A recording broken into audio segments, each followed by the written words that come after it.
ಎಲ್ಲ ಮನೆ ಅಶೋಕ್ ಸಾಬ್ ಹೇಳ್ದಂಗೆ ಈ ಆಕ್ಟ್ ಇವತ್ತಿಂದ ಇಲ್ಲ, ಬಿಫೋರ್ ಇಂಡಿಪೆಂಡೆನ್ಸ್ ಅಲ್ಲೇನೆ 1913 ಆಕ್ಟ್ ಆಗಿರೋದು. ಏನೇ ಹಿಂದಿನ ಬಿಫೋರ್ ಇಂಡಿಪೆಂಡೆನ್ಸ್ ಬ್ರಿಟಿಷ್ ಕಾಲದಲ್ಲೇ 1930 ಓದ್ತೀನಿ, ಡೀಟೇಲ್ ಕೊಡ್ತೀನಿ ನಾನು. 1930 ಆಕ್ಟ್ ಆಗಿರೋದು. ಅದಾದ್ಮೇಲೆ ಸ್ವಲ್ಪ ಚೇಂಜಸ್ ಮಾಡಿ ತಿರ್ಗಾ 1923 ಇನ್ನೊಂದು ಆಕ್ಟ್ ಮಾಡ್ತಾರೆ. ಅದಾದ್ಮೇಲೆ ಆಫ್ಟರ್ ಇಂಡಿಪೆಂಡೆನ್ಸ್ ಅಲ್ಲಿ 1954 ವಫ್ ಅಮೆಂಡ್ಮೆಂಟ್ ಆಕ್ಟ್ ಮಾಡ್ತಾರೆ. ಆ ಹಿನ್ನೆಲೆಯಲ್ಲೇ ನಾವೆಲ್ಲ, ನೀವು ಹೇಳಿದ್ರಿ ಈ ಆಕ್ಟ್ ನೀವು ಮಾಡಿದ್ದಕ್ಕೋಸ್ಕರನೇ ನಾವೆಲ್ಲ ನೋಟಿಸ್ ಸರ್ವ್ ಮಾಡಿರೋದು. ಅದೇ ಕೆಲಸ ನಾನು ನೋಟಿಸ್ ಸರ್ವ್ ಮಾಡಿರೋದು ಅಂತ ತಮ್ಮ ಗಮನಕ್ಕೆ ತರ್ತೀನಿ. ಜೊತೆಯಲ್ಲಿ ಒಂದು ಸುಪ್ರೀಂ ಕೋರ್ಟ್ ಆದೇಶ ಆಗಿದೆ, ತಮಗೆಲ್ಲ ಗೊತ್ತಾಗಿದೆ. 1998 ಒಂದು ವಫ್, ಇಟ್ ಇಸ್ ವಫ್ ಅಂತ ಹೇಳ್ಬಿಟ್ಟು ಸುಪ್ರೀಂ ಕೋರ್ಟಲ್ಲಿ ಆದೇಶ ಆಗಿರೋದು ತಮಗೆಲ್ಲ ಗೊತ್ತಾಗಿದೆ. ಅದಾದಮೇಲೆ ಲಾ ಡಿಪಾರ್ಟ್ಮೆಂಟಿಂದ ಒಂದು ಒಪಿನಿಯನ್ ಕೇಳ್ತಾರೆ, ಲಾ ಡಿಪಾರ್ಟ್ಮೆಂಟ್ಗೆ ಒಂದು ಒಪಿನಿಯನ್ ಕೇಳ್ತಾರೆ. ಒಂದು ವಫ್, ಇಟ್ ಇಸ್ ವಫ್, ಇದೀಗ ಅಪ್ಲಿಕೇಬಲ್ ಆಗ್ತದ ಅಂತ ಕೇಳ್ತಾರೆ.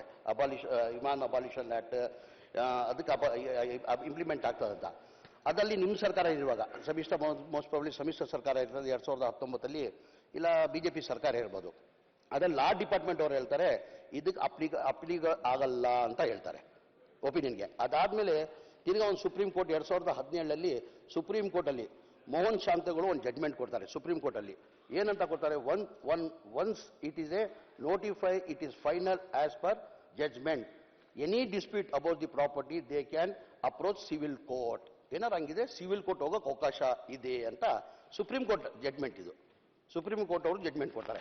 ಅದಾದ್ಮೇಲೆ ಕೇಂದ್ರ ಸರ್ಕಾರ ತಮಗೆಲ್ಲ ಗೊತ್ತಿರೋದು, ನಾನು ಪದೇ ರಿಪೀಟ್ ಮಾಡಕ್ ಹೋಗಲ್ಲ. ನಿಮ್ದೇ ಮ್ಯಾನಿಫೆಸ್ಟೋದಲ್ಲಿ ಎನ್ಕರೇಜ್ಮೆಂಟ್ ತೆಗಿಬೇಕಂತ ಆಗಿರೋದು ತಮಗೆಲ್ಲ ಗೊತ್ತು. ಮೊನ್ನೆನೂ ಹೇಳಿದ್ದೀನಿ, ತಿರ್ಗಾ ಪದೇ ಹೇಳಕ್ ಹೋಗಲ್ಲ. ಕೇಂದ್ರ ಸರ್ಕಾರ ಏನ್ ಮಾಡ್ತಾರೆ, GPS ಮ್ಯಾಪಿಂಗ್ ಅಂತ ಹೇಳ್ಬಿಟ್ಟು GPS ಮ್ಯಾಪಿಂಗ್ ಅಂತ ಮಾಡಿಬಿಟ್ಟು 2014 ಹಿಡ್ಕೊಂಡು 2022 ₹5,99,00,000 ಅನುದಾನ ನಮ್ಮ ರಾಜ್ಯಕ್ಕೆ ಕೊಟ್ಟಿದ್ದಾರೆ. ಇಡೀ ರಾಜ್ಯಕ್ಕೆ ಕೊಡ್ತಾರೆ. 325 ಕೋಟಿ ಕೊಟ್ಟವ್ರೆ. ಇಡೀ ದೇಶಕ್ಕೆ ಎಲ್ಲಾ ರಾಜ್ಯಕ್ಕೆ ದುಡ್ಡು ಕೊಡ್ತಾರೆ. ನಮ್ಮ ರಾಜ್ಯಕ್ಕೆ ಸರ್ವೆ ಮಾಡಿಸಿ ಅಂತ ಹೇಳ್ಬಿಟ್ಟು 6 ಕೋಟಿ ಅನುದಾನನ ಕೇಂದ್ರ ಸರ್ಕಾರ ಕೊಟ್ಟಿದೆ. ಕೇಂದ್ರ ಸರ್ಕಾರದಿಂದ ಪ್ರತಿ ವರ್ಷ ಕೊಟ್ಕೊಂಡು ಬರ್ತಾವ್ರೆ. ನಮಗೆ 2014 ಹಿಡ್ಕೊಂಡು 2023 ಅನುದಾನ ಬಂದಿದೆ. ಅದ್ರ ಜೊತೆಯಲ್ಲಿ ಈಗ ಸರ್ಕಾರ ಆದೇಶ, ತಾವು ಹೇಳ್ತೀರಾ ನೋಟಿಸ್ ಆಕ್ಟ್ ಪ್ರಕಾರ ಕೊಟ್ಟಿದ್ದೀವಿ ಅಂತ. ತಮ್ಮ ಸರ್ಕಾರ 2010 ಹಿಡ್ಕೊಂಡು 2023 6 ಸರ್ಕಾರ ಆದೇಶನ ಹೊರಡಿಸಿದ್ದೀರಾ. 2010 ಆದೇಶ ಕೊಡ್ತೀನಿ. ತಾವು ಒಂದು ಮಿಸ್ ಮಾಡಿದ್ರಿ. ಇವತ್ತೇನು ಅನಾಹುತಗಳು ನಮ್ಮ ರಾಜ್ಯದಲ್ಲಿ ಆಗತ್ತಾವು, ಅಲ್ಲ ಅದಕ್ಕೆ ಮೂಲ ಕಾರಣ ಅದನ್ನು ನೀವು ಮಿಸ್ ಮಾಡಿದ್ರಿ. 1957 ಆದಂತ ಅಮೆಂಡ್ಮೆಂಟ್ ಬಗ್ಗೆ ಹೇಳಿದ್ರಿ.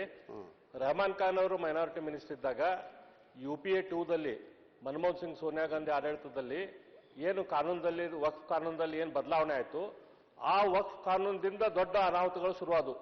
ಅದ್ರ ಬಗ್ಗೆ ನೀವು ಹೇಳ್ತಾ ಇಲ್ಲ. ಆ ಕಾನೂನಿನ ಬಗ್ಗೆ ಹೇಳ್ತೀನಿ, ಕೊನೆಗೆ ಬರ್ತೀನಿ ನಾನು. ತಮ್ಮ ಹಿಂದಿನ ತಮ್ಮ ಸರ್ಕಾರ ಇರುವಾಗಲೇ 6 ನೋಟಿಸ್ಗಳು ಸರ್ಕಾರ ಆದೇಶ ಮಾಡಿದ್ದಾರೆ.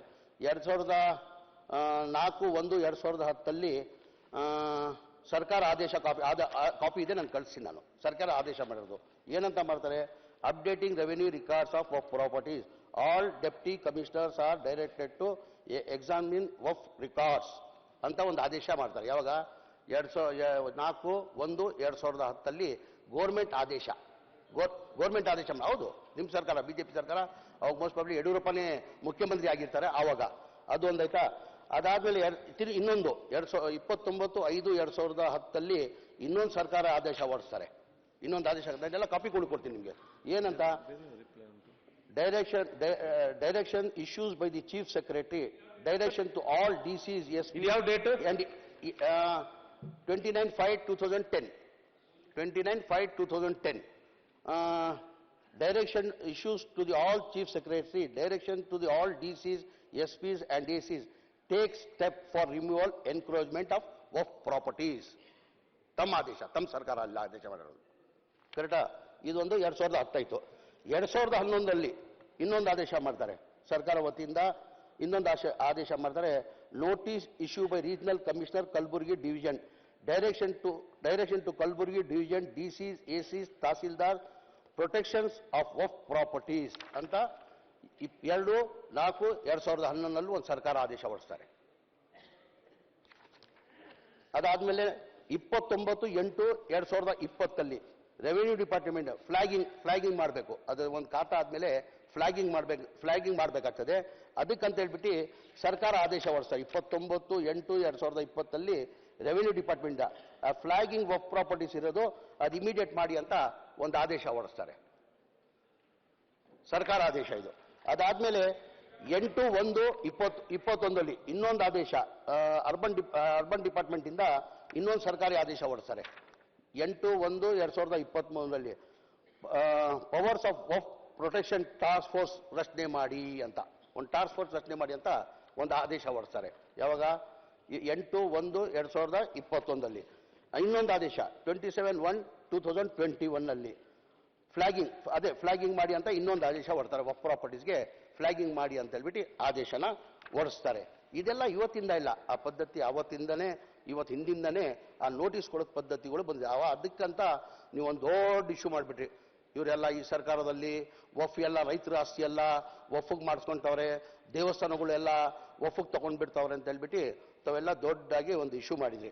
ನಾವು ಯಾವತ್ತೂ ಇದು ನಾವು ಮಾಡಿರೋದು ಹಿನ್ನೆಲೆ ಅಂದರೆ ವಫ್ ಅದಾಲತ್ ಮಾಡಿರೋದು ಹಿನ್ನೆಲೆ ಅಂದರೆ ನಮ್ಗೆ ಏನು 17,000 ಎಕರೆ ಏನು ಎನ್ಕರೇಜ್ಮೆಂಟ್ ಪ್ರೈವೇಟ್ ಎನ್ಕರೇಜ್ಮೆಂಟ್ ಮಾಡಿದಾರಲ್ಲ ಅದನ್ನ ತಗೊಂಡ್ಬೇಕಂದ ಟೋಟಲ್ ಆಸ್ತಿ ಇದ್ದಿದ್ದು ಮುಂಚೆ 1,28,000 ಚಿಲ್ಲರೆದಲ್ಲಿ ಉಳಿದಿರೋದೇ ನಮ್ದು 20,000 ಉಳಿದಿದೆ. ಅದರಲ್ಲಿ 17,000 ಎನ್ಕರೇಜ್ಮೆಂಟ್ ಆಗಿದೆ. ಆ ಎನ್ಕರೇಜ್ಮೆಂಟ್ ತೆಗಿಯಕ್ಕಂತ ದಾನಿಗಳು ಏನಿಗೆ ದಾನ ಮಾಡಿರೋದು? ಈಗ ವಫ್ಗೆ ದಾನಿಗಳು ಏನಿಗೆ ದಾನ ಮಾಡಿದ್ದಾರೆ?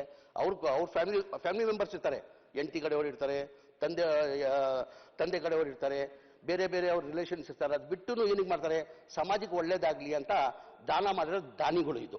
ಈಗ ಹೆಂಗ್ ಮುಜ್ರಾಯ್ ಆ ಥರನೇ ವಫ್ ಇದು. ಈಗ ಮುಜ್ರಾಯದಲ್ಲೂ 30,000 ನನ್ನ ಅನಿಸಿಕೆ ಒಂದು 8,000 ಏನೋ 9,000 ಎಕರೆ ಎನ್ಕ್ರೋಚ್ಮೆಂಟ್ ಆಗಿದೆ. ಅದೆಲ್ಲ ಬನ್ನಿ ನಾವು ಎಲ್ಲ ಒಬ್ಬರ್ದಿರ್ಲಿ ಮುಜಾದಿರ್ಲಿ ಎಲ್ಲ ತೆಗಿಬೇಕು ಎನ್ಕ್ರೋಚ್ಮೆಂಟ್ ನಾವೆಲ್ಲ ಸೇರಿ. ನಾವು ಯಾರು ರೈತರಿಗೆ ತೊಂದರೆ ಕೊಡ್ಬೇಕಂತೆಲ್ಲ ಯಾವ ದೇವಸ್ಥಾನ ನಾನು ಹೇಳಿದೆ ಮೊನ್ನೆ ಕೌನ್ಸಿಲಲ್ಲಿ ನಾನು ಹೇಳಿದ್ದೀನಿ, ದೇವಸ್ಥಾನ ವಫ್ ಪ್ರಾಪರ್ಟಿಗಳೇ ಅದ್ರ ದೇವಸ್ಥಾನ ಕಟ್ಟಿದ್ರು ನಾವು ಮುಟ್ಟಕ್ಕೆ ಹೋಗಲ್ಲ. ನಿಮ್ಮಂಗೆ ನಾವಿಲ್ಲ. ನೀವೆಲ್ಲೋ 200 ವರ್ಷ ಮಜ್ಜಿದಿ ಕಟ್ಟಿರ್ತೀವಿ, ಅದಲ್ಲಿ ಲಿಂಗ ಇದೆ ಅಂತ ಹುಡ್ಕೋಕ್ ಹೋಗ್ತಿರಲ್ಲ, ಆ ತರ ನಾವು ಮಾಡಲ್ಲ.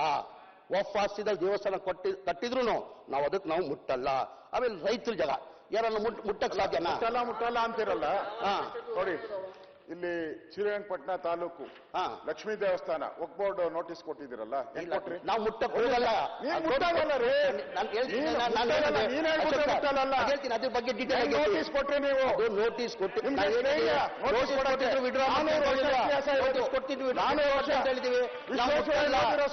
ಮಾಡ್ತೀವಿ. ಯಾರು ಮುಟ್ಟಕ್ಕಾಗಲ್ಲ. ಓದಿರೋ ಸ್ಕೂಲ್ ನೋಟಿಸ್ ವಾಪಸ್ ಹೇಳಿದ್ವಿ ನಾವು. ನೋಟಿಸ್ ವಾಪಸ್ ಪಡ್ಕೊಂತೀವಿ ಅಂತ ಹೇಳಿದ್ವಿ ನಾವು. ನೀವು ನಾನು ಹೇಳ್ತೇನೆ ತಕ್ಷಣ